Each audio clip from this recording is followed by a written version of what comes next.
HARD. HARD. Hard, as in helpless, as in arduous, as in this is not right, as in it's difficult. Applying into dental anesthesia is a hard process, especially since there are only 10 programs in North America and there's only 34 spots. So, Doc, what was the hardest part of this process for you? I think by far the hardest thing is the entrance exam that we have to take to apply for this job. And that is the CBSE, which is the Comprehensive Basic Sciences Examination.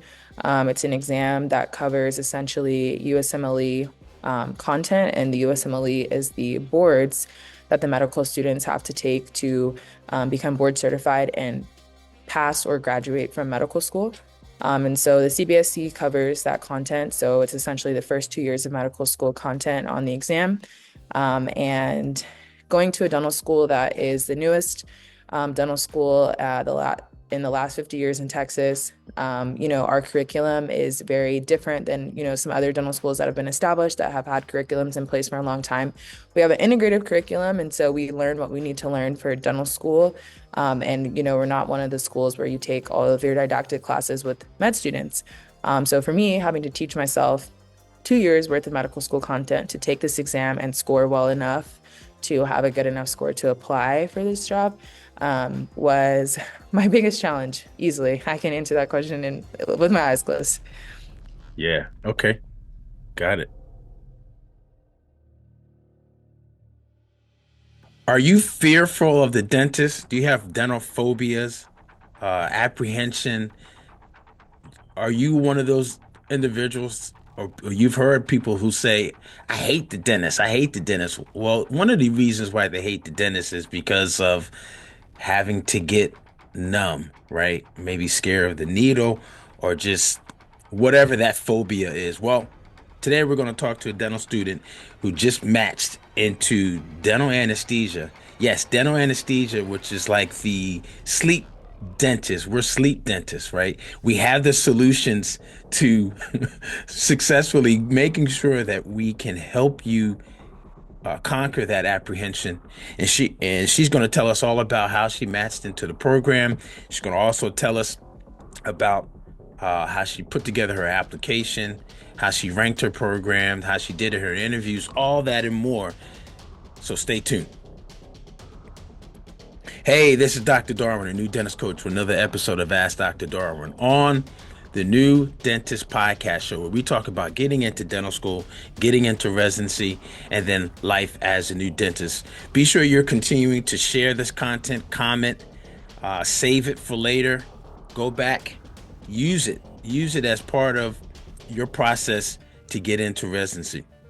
Also, this episode is being brought to you by GetIntoDentalResidencyChallenge.com, the ultimate resource to help you jumpstart your application process for residency. For more details, go to the link down below, okay? And join the next challenge.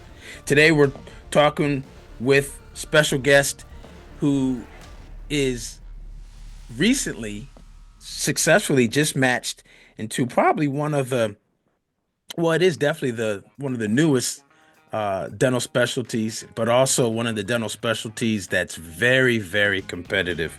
Today, we're joined with student Dr. Sydnye Fields, who's on the countdown. She's got two countdowns. She's got completion of dental school as a countdown, but she also has a countdown into launching her career as a dental anesthesiologist. Doc, how you doing today? I'm good. How are you? Thank you for having me. I'm fine. I'm great. I'm great.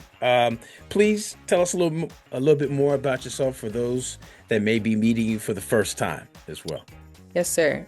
So my name is Sydnye Fields. I'm from Houston, Texas. I'm a fourth-year dental student currently at the Woody L. Hunt Texas Tech School of Dental Medicine. My dental school was a brand new dental school that just opened in 2021, and I will be a member of the first graduating class. So the inaugural class here at Tech. I was a former college volleyball player. I attended the University of North Carolina at Chapel Hill for 3 years, and I played volleyball there for 3 years. And then I ended up transferring my junior year to Texas A&M and I completed my collegiate career playing at Texas A&M. I studied chemistry and Spanish, and I graduated in 2015. Wait, did I graduate in 2015? 2019, sorry. I graduated high school in 2015, 2019. I hope you can edit that out.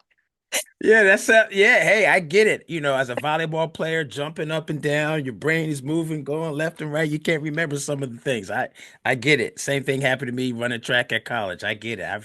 I don't remember everything. So H-Town, Houston.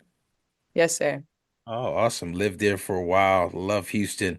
And UNC, I went to UVA ACC rivals. Okay. So that's great. That's great. Outside of that, the only other thing we have in common is Spanish. Yo hablo español solamente un poquito, but chemistry, nah. Can't say we have that in common. But that's great, Doc. That's great. So let's dive in. Let's first talk a little bit about dentistry. Why dentistry? Why did you pick dentistry as a student athlete majoring in chemistry? Yeah, so I knew I wanted to be a dentist ever since I was about 7 years old. Living in Charlotte, I moved to Houston when I was 10, and I grew up in Charlotte originally. And I hated going to the pediatrician because I always had to get shots like as a kid. But I loved going to the dentist. I really enjoyed going there. I really looked up to my dentist. I always got to get toys from the toy chest and stickers, and I was always told that I was a great patient. So I just had a really positive experience there. And as a young child, that was being influenced. I was very impressionable. And I knew I wanted to have a job where I could help people. So I decided to pursue dentistry. I attended UNC because they had a dental school on their campus, and I wanted to go to college where there was a dental school connected to the campus, so I could be involved throughout undergrad. And then also there was, their volleyball team at the time was on the rise, consistently ranked in the top 25, competing in the ACC for ACC championships, going to the NCAA tournament and going to the Elite Eight. So that was something that was intriguing to me for why I decided to do dentistry and attend there for undergrad initially. Gotcha. Gotcha. So you got there, got to uh undergrad and then went to dental school and then decided to specialize. So let's talk about that because there are many different specialties, right? Um, and but there's also specialties that are competitive, and there are also specialties that maybe you may not be interested in, right? Might be maybe you didn't necessarily like a lot of lab work. Uh, for example, like pros or something like that, where you would be doing a lot of that as a specialist. Tell us how you picked and why you picked anesthesia. Yeah, so initially I came to dental school thinking that I wanted to be an orthodontist, actually. When I moved to Houston, I was told that I should start modeling. I'm 6'3", as a fun fact, for those who are watching the podcast. So my teeth weren't straight. And so before I could get my portfolio pictures done, I had to get ortho. And I loved braces. I thought it was the coolest thing ever. I never wanted to get my braces off. And so I kind of figured that I knew that I would want to go into orthodontics once I started dental school. And shortly after my time in dental school, I realized that that actually wasn't going to be the best career path for me. And so I learned about anesthesia initially in our pediatrics course when we were learning about nitrous oxide and different methods of sedation, light sedation, moderate sedation, deep sedation. And it was kind of intriguing to me just because I feel like some of the pharmacology with the drugs was more similar to kind of some of the chemistry that I had spent a long time studying in college. We study a lot of microbiology and organisms and how they affect the oral biome. And so like that was a little bit different than what we had been studying in our other classes. And that was like what initially intrigued me. So I went to go shadow a dentist anesthesiologist for the first time out in LA. And when I was there, there was a patient that was being seen that day that had dental phobia. And they wanted to be sedated for their dental work. They were getting crowns done. And then there was also a patient there that was a special needs patient. And so at my time shadowing there, I kind of realized about the fact that DAs provide a service that's very special to a very critical population. And I never had thought about how people who have special needs get dental work done before. And so that was something that I really appreciated about the field, because I think it's extremely important. And then besides that, I think just the academic challenge of it. It's very critical to consider the physiologic changes and differences that occur in younger patients versus older patients, and having the knowledge to be able to deliver individualized patient care for those patients. And so that also intrigued me. And then I think just like the lifestyle balance and having good work-life balance with the career for my future plans, like hopefully as a mother, that was also like a perk. So yeah, when I just thought about everything, I felt like also my personality, like I have a strong background as a leader from being a captain and playing in college. I've been involved in many different student organizations on my time here at Texas Tech. So I think it just worked well for who I am as a person. Yeah, and that's a great story of one of which, for those that are listening and watching, you will have to procure your story as well, and telling why a specialty, in this case, why anesthesia. So let's talk about the application, because it's a little bit different in the sense that for some specialties there are what we call some entrance examinations, like for ortho. It's recommended usually GRE, Mhm. endo. There are some programs that they want you to take the ADAT, right? Or surgery and dental anesthesia have something in common, which is the uh, the CBSE, right? It's soon. So I know that's going to be part of your preparations, but let's talk about that because there was a time, and I'm not sure. Maybe you can share with us. What year did you determine, all right, it's not ortho anymore, but it's anesthesia? Because knowing when that timeline is will also tell us a little bit more about how you prepared your application, to be able to apply D3 year or D4 year, right? So tell us about those application preparations and strategies as well. I would say probably by the beginning of my second year, I decided that I wasn't going to be doing ortho anymore. And so as far as preparation, one thing that I did was attending the ASDA conference every year, which is the American Society of Dentist Anesthesiologists. And going to the conference was a way for me to connect with current residents, program directors, meet them, ask questions, learn about their programs, learn about the differences, learn about their strengths. And so that was when I was there, I was talking with the residents about the entrance exam, the CBSE. And so luckily, Texas Tech, my school, is a part of a health sciences center, and we have a medical school here on campus. And I have colleagues in the Texas Tech Medical School that shared their resources with me that they use to study for their exams, and also what they were using to study for their USMLE boards. So I got to studying. The CBSE is only offered twice a year. It's only offered in February and July, and you can enroll to take the exam through ASDA, which is the American Society of Dentist Anesthesiologists, or you can also enroll through the Oral Surgery Society. And if you enroll through ASDA, you get a 2-week window where you can schedule your exam at the Prometric Testing Center. If you enroll through the Society of Oral Surgeons, then there's one testing date that they give to you, and you have to take the test on that day. It doesn't matter who you enroll with, you just have to enroll with one or the other and take the test and get the score. Um, so I pretty much used all medical school resources. I studied for about a year and a half total time, I would say. I took the exam twice, once in February and then again in July, leading up to my application cycle, which was, of course, my third year of dental school. And I just took the exam twice because I wanted to give myself the best chance. I wanted to score as best as I could. I felt like my first score wasn't representative of the knowledge that I actually knew. And so I decided to take it again. And I used mainly UWorld as a resource for those who are listening and trying to figure out a path to navigate that test. It's a question bank that kind of simulates questions that you would find on the CBSE. I also used Pathoma to study pathology, and I used Sketchy for microbiology and pharmacology. I also had a first aid book that I carried around with me everywhere religiously, like a Bible. And I took notes in my first aid book. I took notes from Pathoma on my iPad. And then when I was getting closer to test day, I used the NBME forms, which are essentially old CBSE exams that were administered. I think right now there's up to form number 31. The higher the number form is closer to an exam that was just given. So I started off with like forms like 7, 8, 9, and then I worked my way up to the higher forms to practice time and simulate the actual test setting.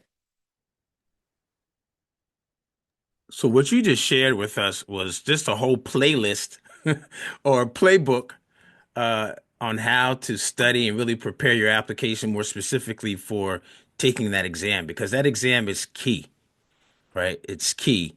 It's key because not only are the positions very limited in anesthesia, right? 34, 35 positions, 10 schools in that, including one that's in Canada and North America total, ten programs, very competitive. So that score is key.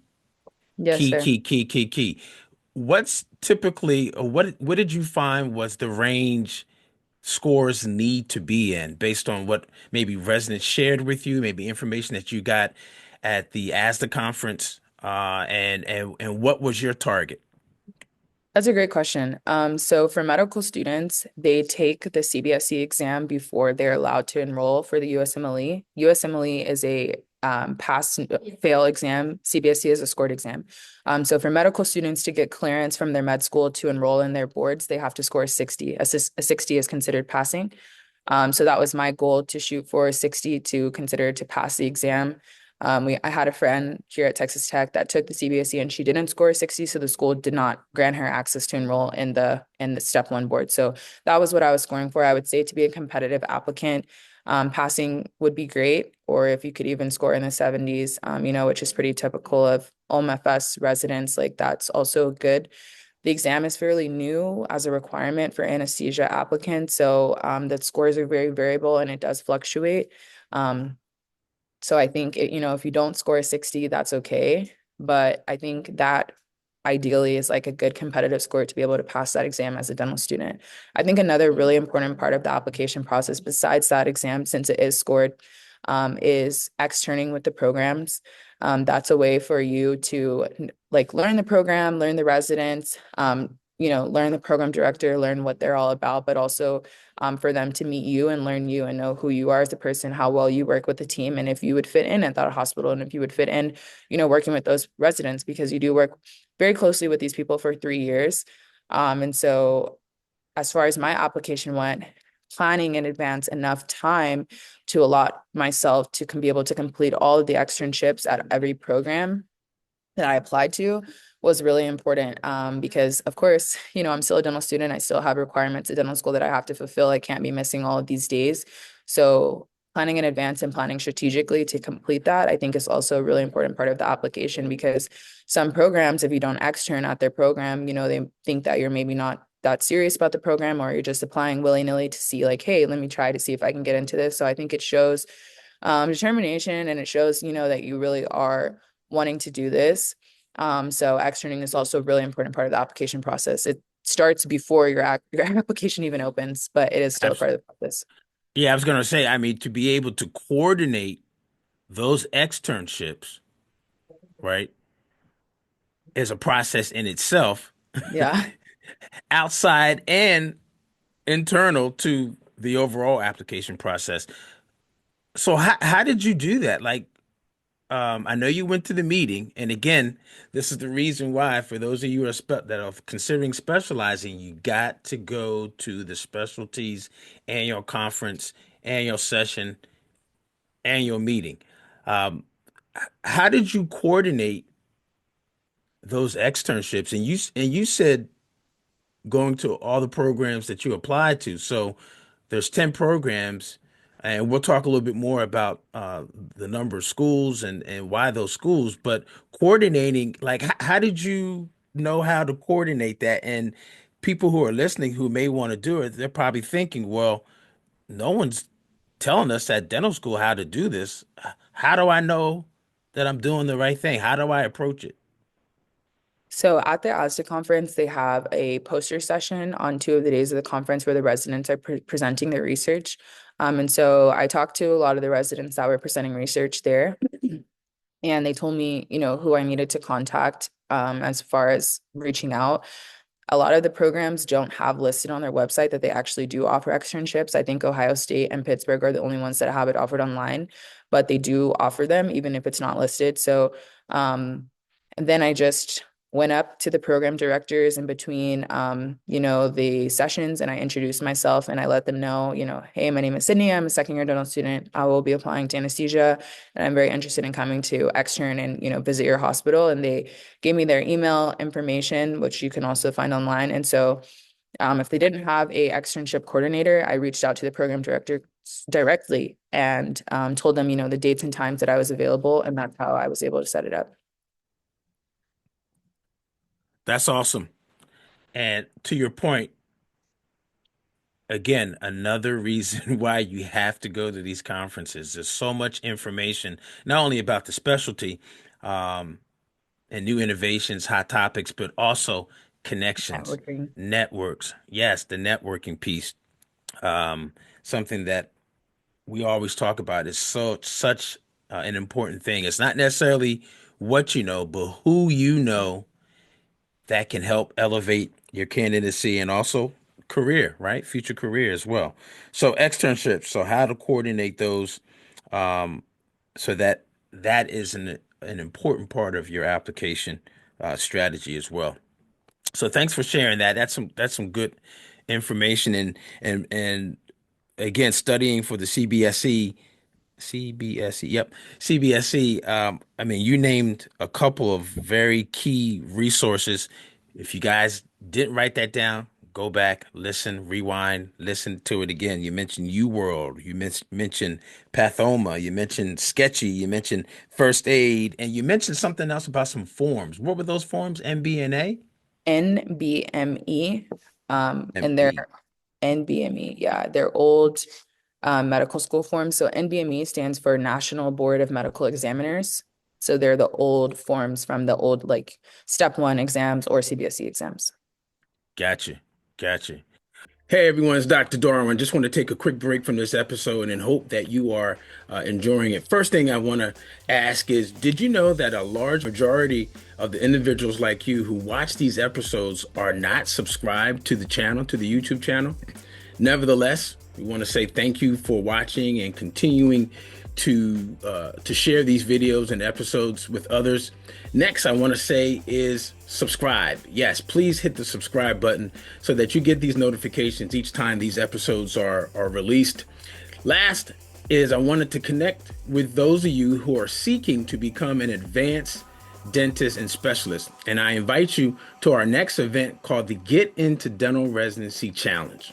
This is a special 4-day event that will give you direct access to the mistakes that you want to avoid when you're applying to residency programs, and also the 8 steps that you also want to avoid so that you do not have an unsuccessful application submission.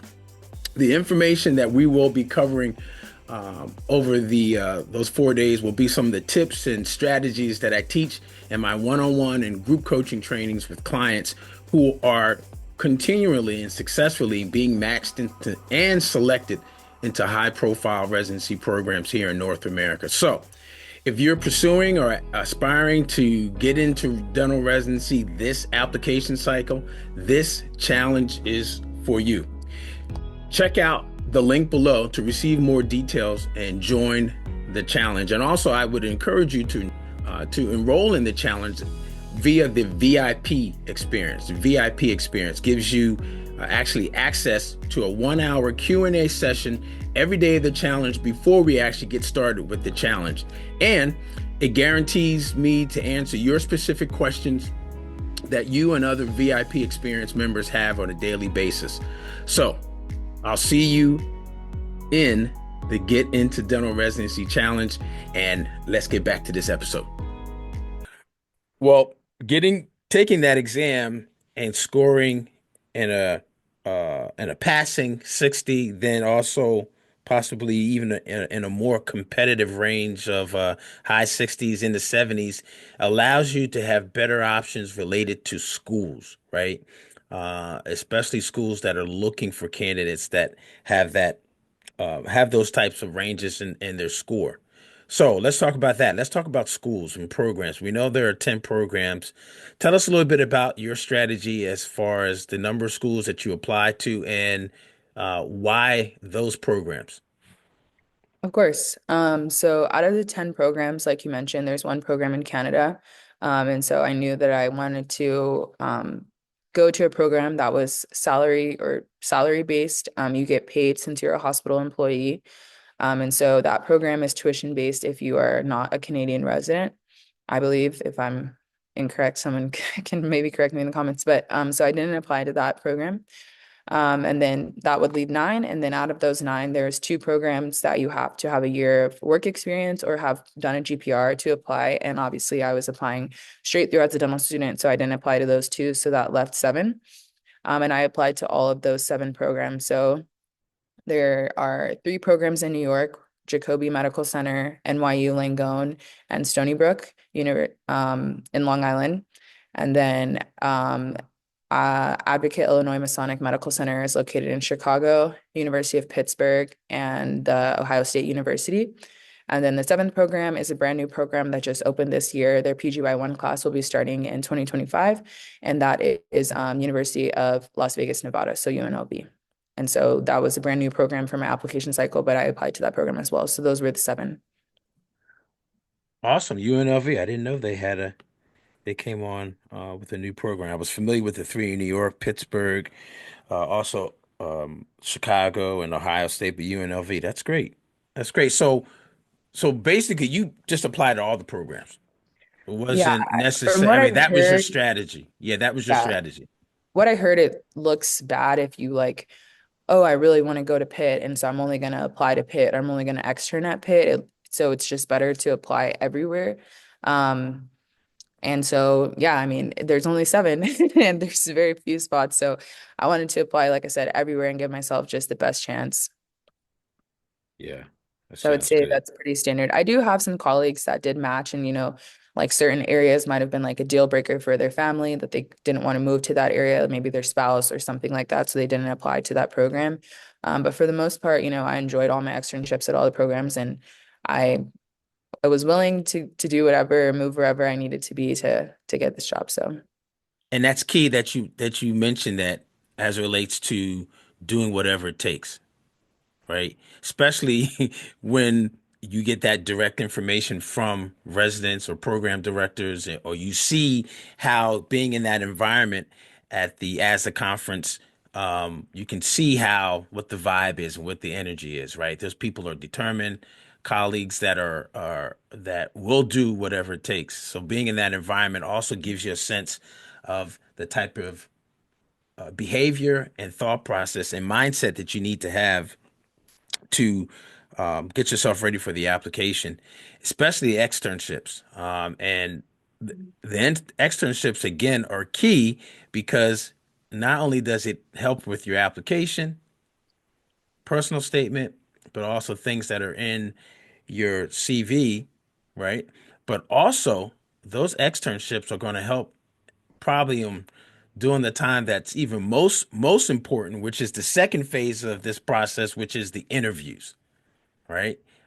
So let's talk a little bit about the interviews because I have a feeling that the experiences that you had leading up to the interviews that you had during your externships was probably some good a good resource of conversations and getting to get to know you even more based on um, some feedback or some questions they had for you about those different externships. So let's talk a little bit about the number of interviews that you had and just some feedback about how the interview day was and if there were any tricky questions that maybe or maybe just kind of unique to dental anesthesia or maybe not. I don't know. yeah, so I was fortunate enough to receive six interviews out of the seven programs I applied. Obviously I was shooting seven for seven, but like you mentioned, it's very, very competitive. We had a great, interview class and pool of applicants for my application year. So I was blessed and fortunate nonetheless. And I had all virtual interviews with the exception of NYU. Their interviews are always in person every year. So I had to fly to New York to complete that interview. And I would say for the most part, my interviews were very conversational. Like I mentioned, a lot of the programs already knew who I was and like had a pretty good relationship with me because I had been to the ASDA conference my first year of dental school and also my second year of dental school. And I also externed there. So mainly it was like just asking me like general questions. A lot of them want to know like why anesthesia? Like why do you want to do this? Are you committed to this? Do you really know what this is all about? And I will say like some of my interview questions at some places were like case scenarios. Like if your attending feels that you should do the anesthetic plan this way and you don't necessarily agree with that, how would you go about, handling that case? Or if a patient came in and they told you that they had just eaten like a small bite of a bagel before, you're supposed to be NPO a certain amount of hours before being put to sleep, how would you handle that case? So like different case scenarios, ethical case scenarios, but also related to anesthesia in the operating room. So some of those questions I was like, thinking really hard about. I'm like, let me make sure I'm saying the right thing and giving the right answer. For my particular program, we had a case scenario that was emailed to us after our interview day, and we had a couple hours to formulate our response and email back how we would proceed with the case and handle that person. So that was a lot. I was like, oh my gosh, like I'm not an anesthesiologist yet. I do not Right, know you how. got a post test already? Yeah. So that was, I mean, yeah, that was interesting. Obviously, I guess I gave a great answer because they still ranked me high, and I matched there. But yeah, I think just conversational, like, they do know me from all these times, but then also like anesthesia-based questions like if we bring you here to this hospital, like how are you going to work with our team? And if we have, these things arise, like how are you going to handle that? Like, are you a person that is going to be causing conflict, or are you a person that's going to be trying to bring a solution and be a team player? So I think Now that's did really they what I want to see, like that you can work well as a part of a team. now did they ask you that specifically? Like how are you going to work with our team, or did they ask a question for you to kind of elaborate how you've maybe have worked in a team setting in the past? Yeah, like how tell us about a Okay. time that you worked with a team or like that there was a conflict with a person and how you handled it. That type of thing. Yeah. Yeah. And again, not too many trick questions because that interview is really to get to know you even more uh above and beyond your time spent as an extern, right? Doing your externship. So it's just more getting to learn you, which is great because, 30 minutes, 45 minutes for a traditional interview, if it's that long, is really not a lot of time to get to know the person in person, right? Get to know the person in person. Whereas if you have been there for as an extern, that by the time you get to the interview, it's some more FaceTime, so to speak, literally FaceTimes because you had virtual meetings. So that was good. You didn't have to travel too far around the country for your interviews. Outside of the post, well, not the post interview questionnaire case scenario, were there any other parts of the interview that was surprising to you, or any questions they asked that were surprising? Like, oh my God, what? Why are they asking me this question?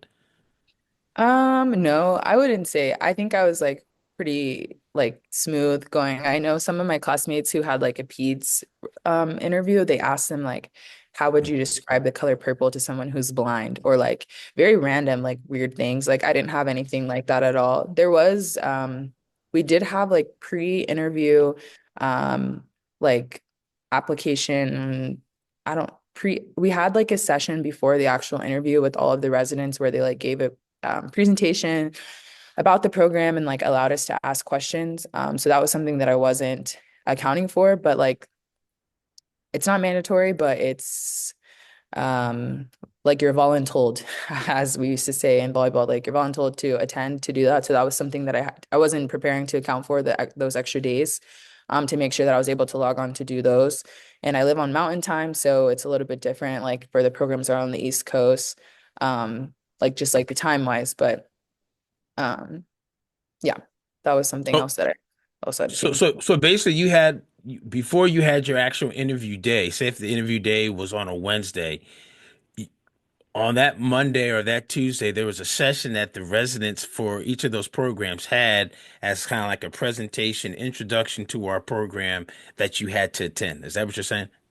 Yes, and then like all the interviews are also like back to back. So then like for my in-person interview, I had to leave on a flight to get there, the day before, but that night I also had a pre-interview session that I had to attend, so I couldn't fly that day. And then like it just kind of made scheduling, moving around a little difficult because like I said, I didn't know that those were going to be things and every program had it.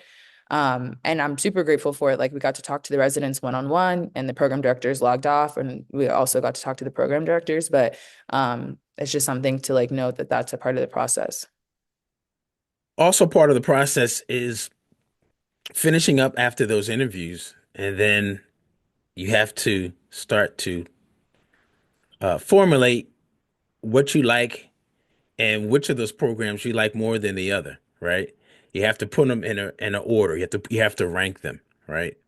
And one common thing that can happen is before the interviews, you'll have your top six programs and you'll have them ranked one, two, three, four, five, six, and then you have your interviews, and that can change. So tell us a little bit about how you went about ranking your programs for anesthesia, why that particular order, and after you do that, we'll talk more about where you matched and a little bit more about the program that you're excited um, to be why you're excited to be going to that program, or we'll talk a little bit more about the program more specifically. But first, rank. How did you go around? How did you manipulate and coordinate you ranking these programs after interviews?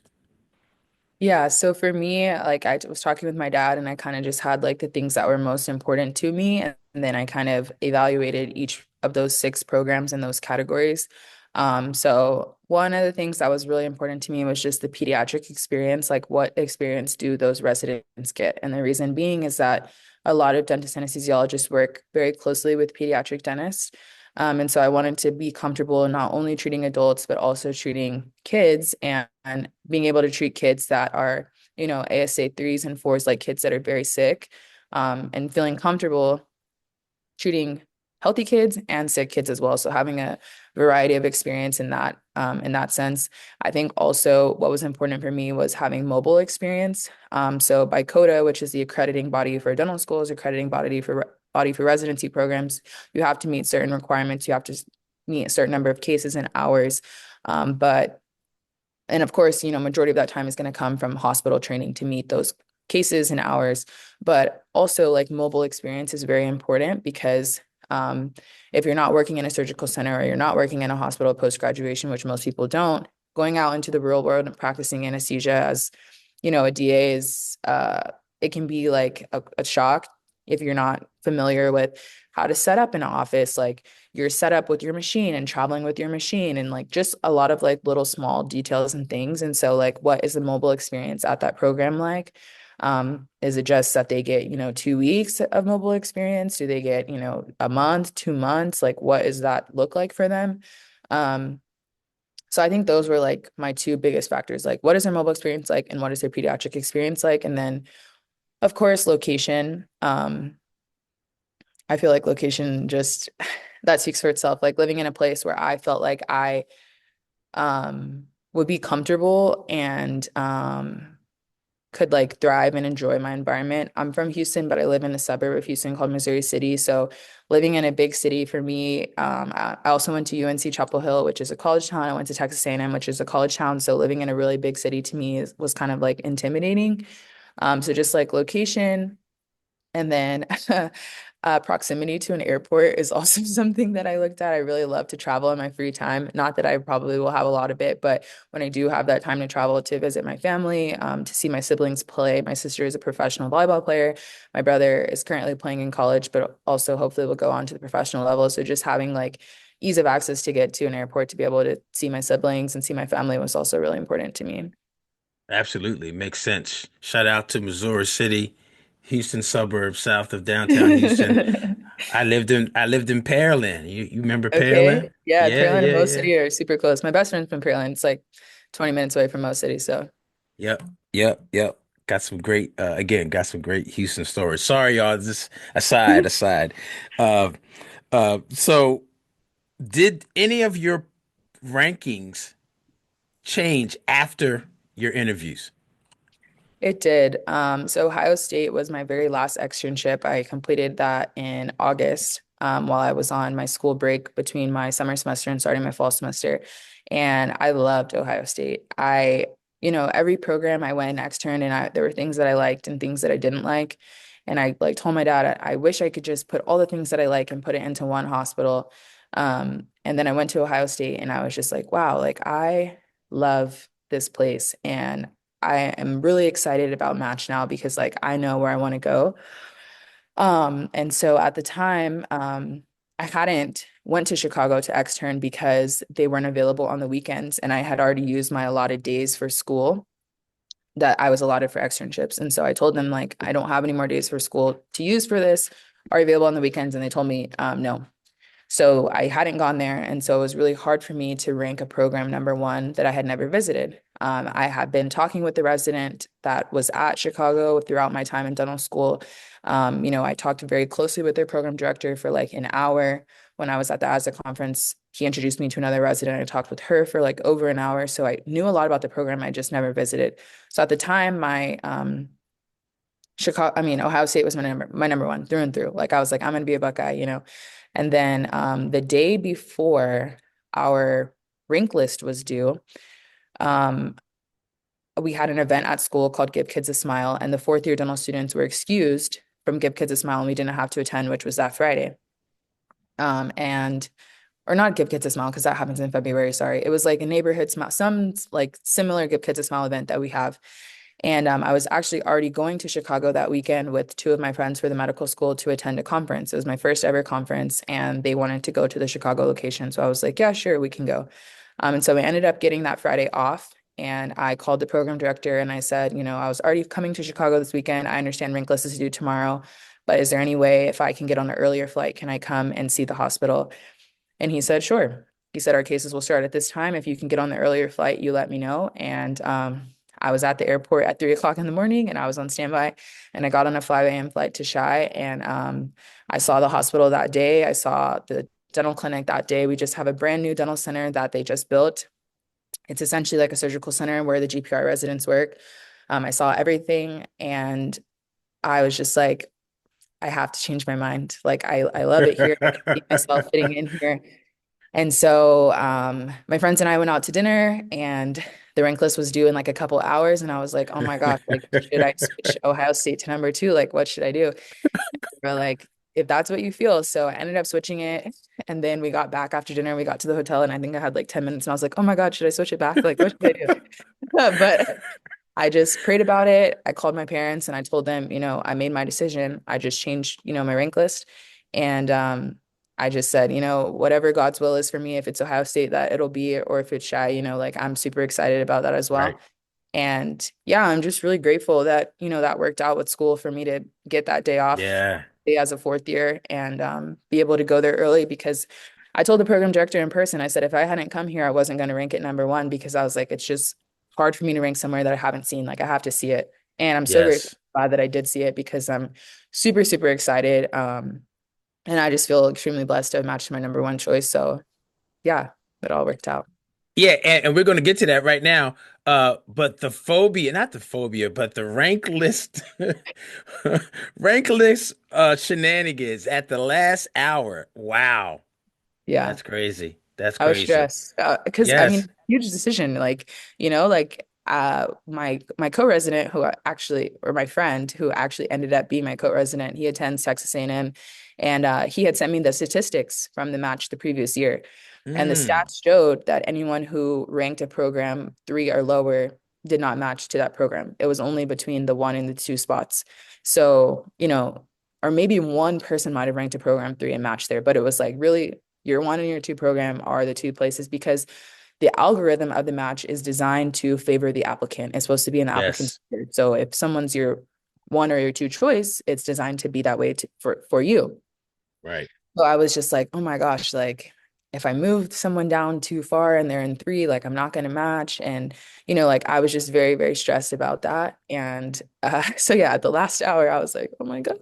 I'm like, I just saw this place 3 hours ago. Like, how am I ranking number one? But yeah, I did end up changing it. So Yeah. It was destined that way, right? was Dental anesthesia, destiny, right? Destined dental anesthesia, yes, your sir. destination.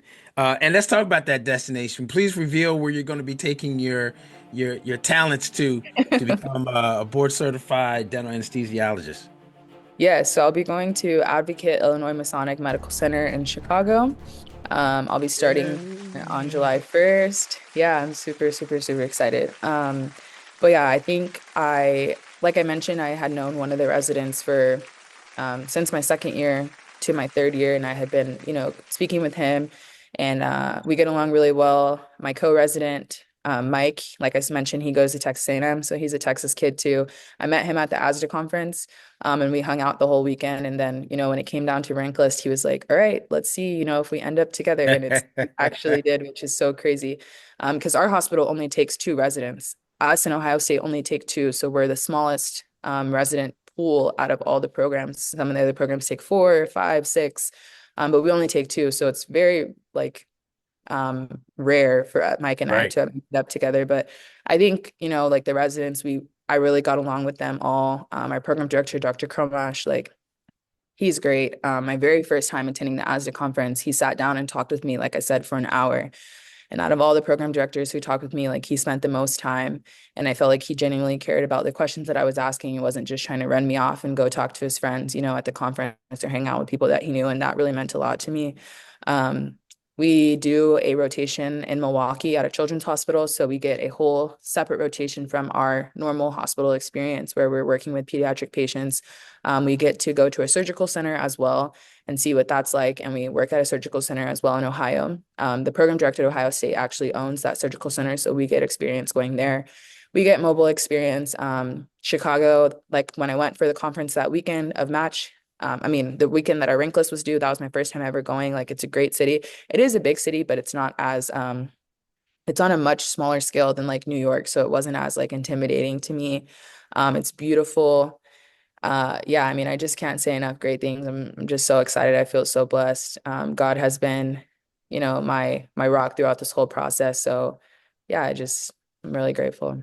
Congratulations again, Chicago Masonic, right? Chicago Masonic. She's coming to the Windy City. Windy City. Does the program and shout out to the program director again, the importance of having those conversations with faculty members, the program director, because that can be one of the things that really excites you as a resident in training, right? Those individuals, especially the program directors, that are going to be that are dedicated and destined to make sure that you are successful, right? And getting I'll that, say shout out to the other program directors as well. They're all great, but that was just my yes, first interaction. But yeah, yeah. Well, yes, and shout out to all of them because you have to interview them too, just like they're interviewing you.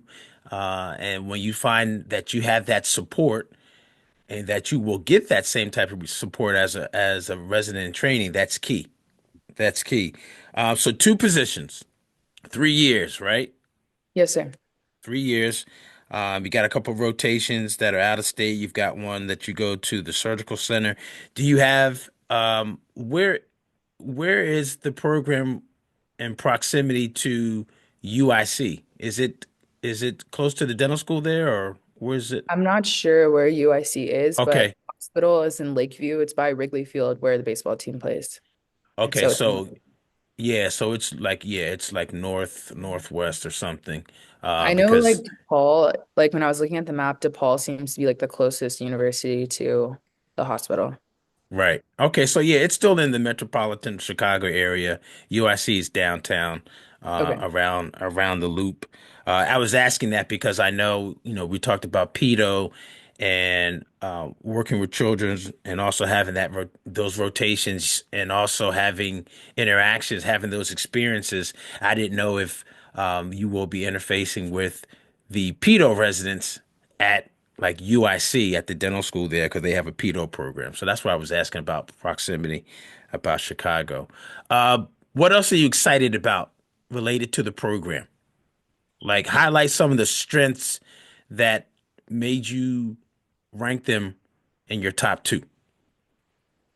Yeah, I think, like I said, the PEDS experience going to Milwaukee Children's Hospital, I think there's only um, one other well, I know Ohio State, they go to Nationwide Children's Hospital and they do a rotate, they work there as well. So I think that was a big thing, just having that pediatric experience. Like some of the other residents I talked with at some other programs said, we do get some PEDS experience, but not as much as I would like, or maybe I don't feel as comfortable treating really sick, kids, or so having that rotation, I think was really important. And then I think just my relationship that I had with the residents that I was going to be working with, my relationship with Dr. Cromash, um, is what really made me feel like, okay, this is it. Well, This is it. not really made me feel, because like I said, at the last minute, I'm like, oh my gosh, should I switch?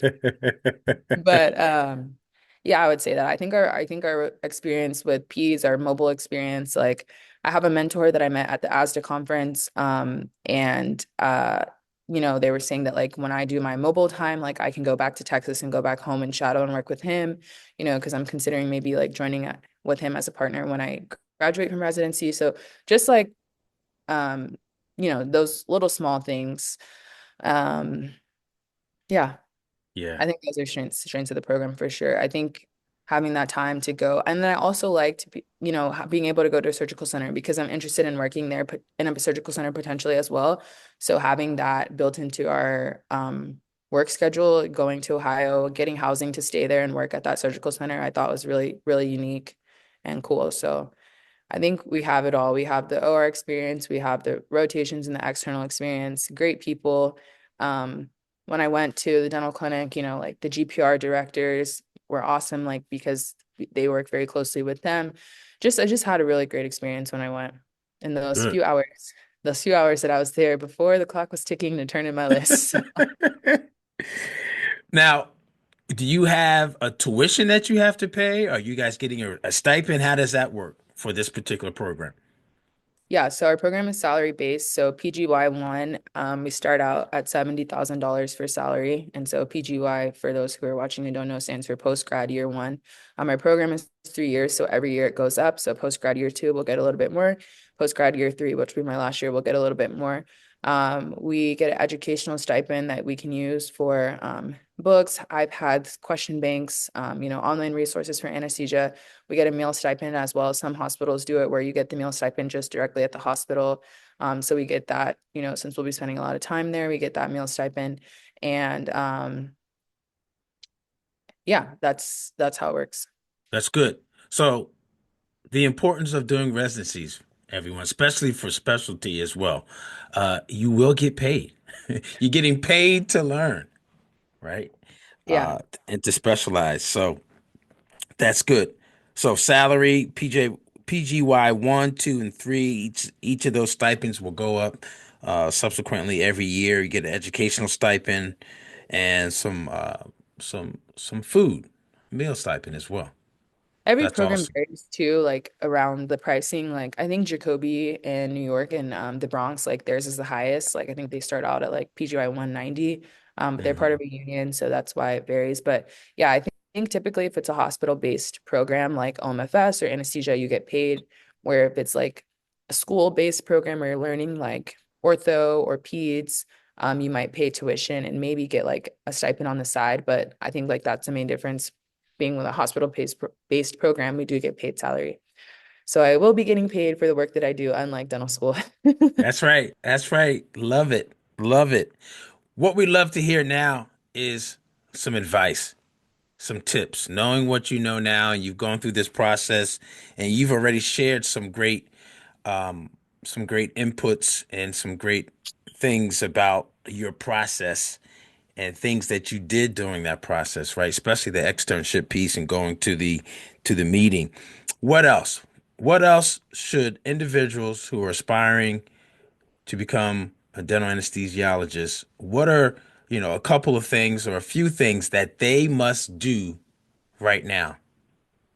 I think the first thing I would say before you start worrying about CBSE or externing or, going to ASDA is just finding a finding a mentor, finding somebody to shadow. Dr. Kromash, one of the first things he told me when I was at the ASDA conference and talking with him was, I want a resident that is willing to give up dentistry and become an anesthesiologist because it is a very, very different field. And he said, I want someone who's okay with that and understands that and is willing to give it up. Because even though you are trained as a dentist, you're not doing the dentistry and you're not doing this and the sedation at the same time. So I think finding a mentor, shadowing, seeing what it's really like. I had a classmate who was interested and she came with me to Houston to shadow my mentor. And she was like, wow, like, this is not what I thought this was at all. Or like, this is not what I was expecting. She was like, it's really cool. And I'm actually really glad that I came, but like, this is not what I thought it was. So I think shadowing, having a relationship with someone that, you can ask questions and like follow them and understand what they're doing to realize about the field is really important. And also, one of the things that they look for is having a letter of recommendation from a dentist anesthesiologist, at least two. So, if you know someone that is an MD anesthesiologist and works in a hospital and you ask them for a letter of rec, like it's not going to be held as highly as having a letter of rec from a DA. So having a good relationship with them, shadowing them really knowing you over a period of time to write you a good letter versus, you going once or twice and being like, hey, can you write me a letter of rec? I think it's important.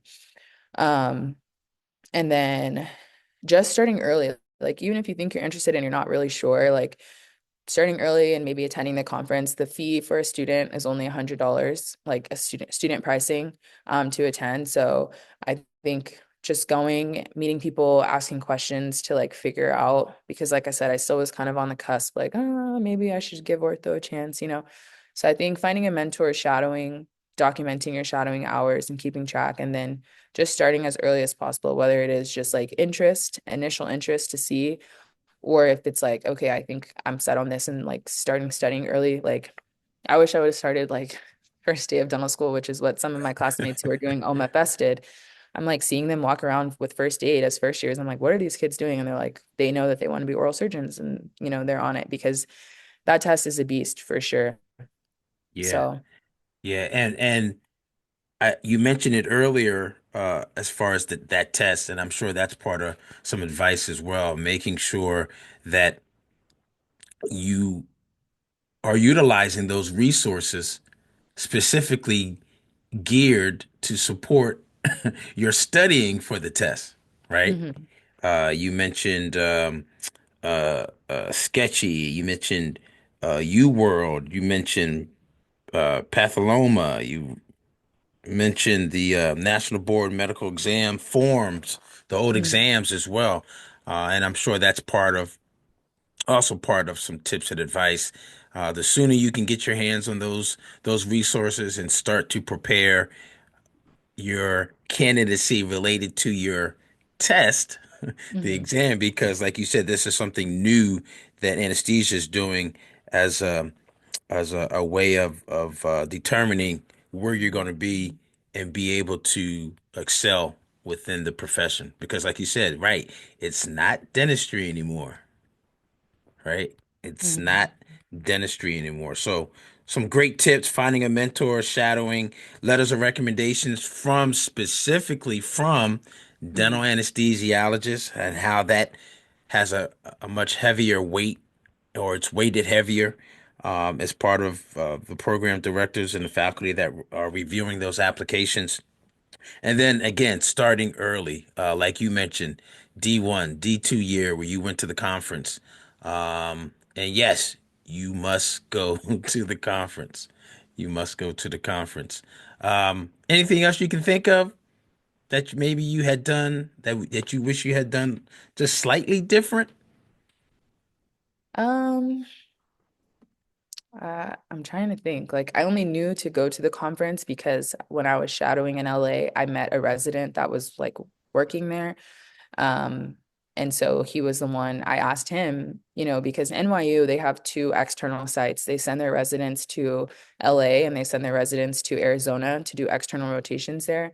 And so Mm. like, had I not got specifically connected and like there was a resident there and asked, I wouldn't have known to do that. So that's why I definitely say like that. I started externing in like March. Like I started Hmm. really early because I went to both external sites. I went to LA, I went to Arizona, and then I went to all the programs also. So yeah, I mean, I started early. I'm trying to think anything that I would have done different. Um, Well, not too much different because you matched, right? You matched. So evidently everything that you did was spot on and it got you the end result, right? Um, do have a question about this last thing, and it's a tip as well. See if you can fill in my complete the sentence. Do not do anesthesia if you are blank, or if do you not consider becoming a dental anesthesiologist if you are blank. if you can't handle pressure, I would say. But Mm. um yeah, I think one of the reasons why I said like shadowing a DA first and like really understanding what it is, since a lot of DAs work in mobile, you're not in a hospital setting. So should an emergency arise, granted, you are in somebody's office, so you're seeing kids that are ASA ones and twos, like kids that are fairly healthy, not people that are extremely sick, because if they were extremely sick, they would be being seen in the hospital in the first place. But emergencies do happen, anything can happen. So, if something happens in someone's office, you're not in the hospital where you can just press a button and you have a team of nurses or other doctors running in to support you in handling that medical emergency. So, um, if you don't think that you're the type of person that can handle the stress of being in an office, something happens, and the dentist, the dental assistant, the dental hygienist, the office staff, they're all looking at you because you are trained as an anesthesiologist and they're wanting you to be like, okay, what do we do? For some people, that's like very scary, and they're like, "Oh, I would never do that." Like, you got that, Sydney, and like, that's all you. But Right. I think I would say don't do that if you don't think that you can handle the pressure. But on the flip side of that, I will say that, you are trained in these ORs and you are doing these cases with people that are very sick. And you do learn everything that you need to know to be able to handle that, should it arise. Because my dad asked me the same thing. He's like, do you think that you can do this? I'm like, yeah, like I totally can do this. I know that I can do this and I will do it. So I would say if you're the type of person that you're like, that's too much stress for me, someone's life is in my hands, quite literally and physically, then this probably isn't the job for you. Yeah, yeah. Bye, Felicia. Don't even think about it. Don't even think about it. And I think there's another one that you mentioned via your program director, right? It sounds like doing dental anesthesia is not for individuals who want to continue doing clinical dentistry as well. Yeah, for sure. I would say majority of DAs do not do dentistry anymore. I do know my program director, his wife is a pediatric dentist. So on Monday through Wednesdays, he's working like at their office. And then on Thursdays and Fridays, we're in the dental clinic with him doing sedation with the GPR residents. One of my other mentors, his old business partner, would see patients like a couple days out of the week and then do sedation the other days. My mentor is thinking about opening, an office and starting doing some implants and stuff like that on some days of the week. But I would say it's pretty typical that you don't do dentistry anymore. I know that I will not be doing dentistry anymore. Um, but if it's something that's like you're super passionate about and you still like really are interested in doing it, it is possible. Like you still have your DDS or DMD and you're able to, but I would say like 95% do not. 90. We'll Yeah, go 90. yeah. So there you go. 5 great tips about launching your career, your future career as a dental anesthesiologist, and very helpful. Very helpful. What's the best way for people to get in contact with you if they want to get some more help or want to pick your brain about maybe how you studied and the resources and your other conversations that you've had throughout this process and applying and your journey to dental anesthesia? What's the best way for people to contact you? They could email me. I'll give my personal email since I won't be graduating, or I'll be graduating from school. I won't have my Texas Tech email. So it's just my name, Sydney, spelled SYDNYEF, as in Frank, at gmail.com. My name is spelled very uniquely. So it's not Sydney EY, it's Sydney YE. And then I've also just had a lot of people reach out to me and message me on Instagram. I'm pretty active on there. My name currently is Sid Fills, SYDFILLS. In May, when I graduate, I'll be changing my name to Sedation, so it won't be Sid Fills anymore. But yeah, I would say email or Instagram is fine. I have responded to everyone that's reached out or tried to. If there's someone that DM me and I didn't answer, please message me again. But yeah, I think like I'm very passionate about pre-dental students and like just helping people in general, because I feel like when I applied to dental school, I didn't necessarily have that. I didn't know a lot about dental school. I didn't really know what I was doing besides, our pre-dental society and our volleyball team advisor, who was just like, these are the prerequisite courses, girl. Like, that's all I can tell you. And Right. so I just aspire to be the person that I wish I had. And so whether that's for dental school or for residency for anesthesia, I had a lot of great advice from my future co-resident. But I also just reached out to him on Instagram and I was like, hey, like, can I ask you some questions? So I think Yeah. that's why I go so hard, is just because I want to help people, and everybody can reach their dreams. And if I'm able to be a part of that process, then that's amazing. So. That's right. Well, you are part of the process. You're doing it, and you're helping people right now who listened and who probably need to do two things. Number one, go back and listen, supplement your notes with all this good information and value that Dr. Fields have shared with us. And then the second thing is go to the next episode. Go to the next episode right now. Go, go.